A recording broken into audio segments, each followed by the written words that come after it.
नमस्कार. The crime express न्यूजमध्ये आपले सहर्ष स्वागत. अकलूजमधील चालू असलेले कॅफे तात्काळ बंद करा, साईराज अटगळे. अन्यथा महाराष्ट्र विकास युवा सेनेचा DYSP ऑफिसवर मोर्चा.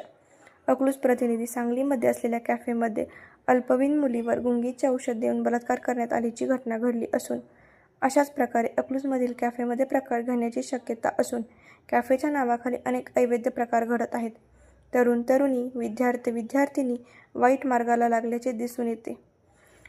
त्यामुळे अकलूजमधील असलेले कॅफे तात्काळ बंद करण्यात यावेत या मागणीचे निवेदन DYSP साहेब यांना देण्यात आले. यावेळी जिल्हा संघटक साईराज अटगळे, तालुका अध्यक्ष आदित्य काकडे, तालुका संघटक विशाल लोखंडे, अकलूज शहर संघटक चैतन साठे, निमगाव शाखेचे संघटक रोहन साठे, विलीवचे तुषार करडे इत्यादी उपस्थित होते. अशाच ताज्या घडामोडींसाठी आमच्या चॅनलला लाईक आणि सबस्क्राईब करा. धन्यवाद.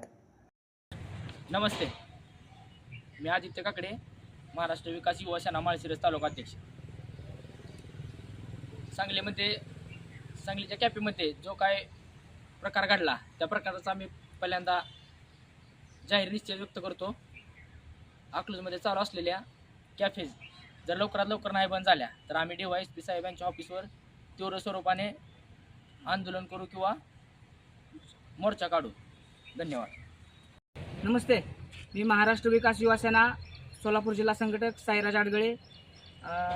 सांगली येथे कॅफेमध्ये अल्पवयीन मुलीला गुंगीचे औषध देऊन त्या मुलीवर बलात्कार करण्यात आला.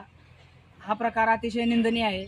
या गोष्टीचा सर्वप्रथम मी महाराष्ट्र विकास सेना पक्षाच्या वतीने जाहीर निषेध करतो व असा प्रकार पुन्हा एकदा अकलूजमध्ये घडू नये या दृष्टिकोनातून आम्ही आज अकलूज DYSP साहेबांना निवेदन दिले आहे.